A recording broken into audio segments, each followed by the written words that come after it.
lors que les principaux grands partis et regroupements politiques congolais dévoilent progressivement l'identité de leur candidat à la prochaine élection présidentielle, prévue en 2023, le Front commun pour le Congo, FCC, ne pipe officiellement mot sur l'identité de son futur candidat. Officieusement, c'est le nom de son autorité morale, Joseph Kabila Kabange, qui revient avec insistance. Du coup, deux questions se posent sur les motivations réelles des sociétaires du camp politique de l'ancien chef de l'État, sachant que ce dernier semble avoir la tête ailleurs. Du Congolais lambda au stratège de l'antichambre du chef de l'État, en passant par les chancelleries occidentales, obsédées par la situation politique en République démocratique du Congo, on observe à la loupe les faits et gestes de Joseph Kabila.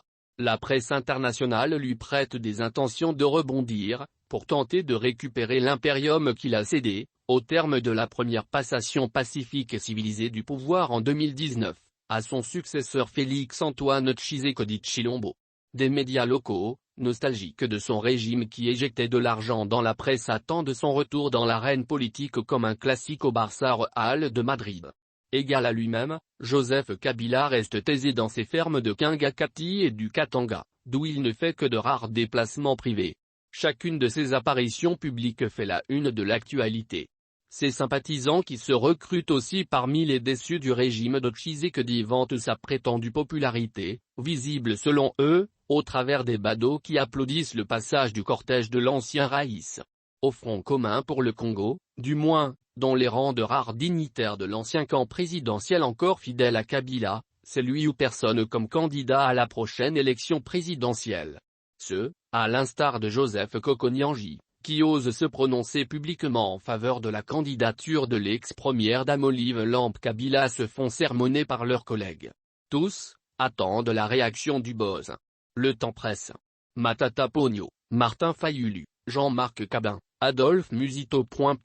La liste des candidats déclarés devant affronter le président sortant, qui a annoncé son intention de briguer un second mandat, s'allonge. On évoque aussi une probable candidature stratégique de Jean-Pierre Bemba, qui pourrait faire l'affaire du président sortant, en ce sens que le leader du MLC pourrait récupérer des voix qui devraient aller au candidat de l'opposition. Moïse Katumbi, leader d'Ensemble pour la République, ne s'est pas encore déclaré candidat. Mais ses proches et la distance qui s'est installée entre lui et le chef de l'État en disent long sur ses ambitions. Entre-temps, c'est le silence total au FCC concernant son candidat à la magistrature suprême. Le groupe a Néhémie Mouilania, Aubin Minaku, Janine Mabunda, Félix Kabange-Nbi, Henri Mova, Raymond Chibanda, Bruin Ochibala, José Makila, Marie-Ange Muchobekwa, Francine Muyomba, Marie-Ange Lucana et consorts s'estimeraient-elles incapables de se choisir un autre candidat que Joseph Kabila? Ça semble être le cas, tellement tout le monde a les yeux tournés vers Kingakati. De quoi pousser des observateurs à se demander si ces personnalités, parmi lesquelles d'éminents intellectuels et experts dans différents domaines, ne seraient pas dans une certaine mesure, intellectuellement programmés pour ne penser qu'à Joseph Kabila. D'autres accusent plutôt l'autorité morale du FCC de n'avoir pas préparé sa relève. Ils évoquent l'échec de son dauphin à la présidentielle de 2018, désigné tardivement, Emmanuel Ramazani Shadari. À ce sujet, plusieurs observateurs se posent la question de savoir pourquoi Aubin Minaku ou Matata n'étaient pas préférés par l'époux de Madame Olive Lampe.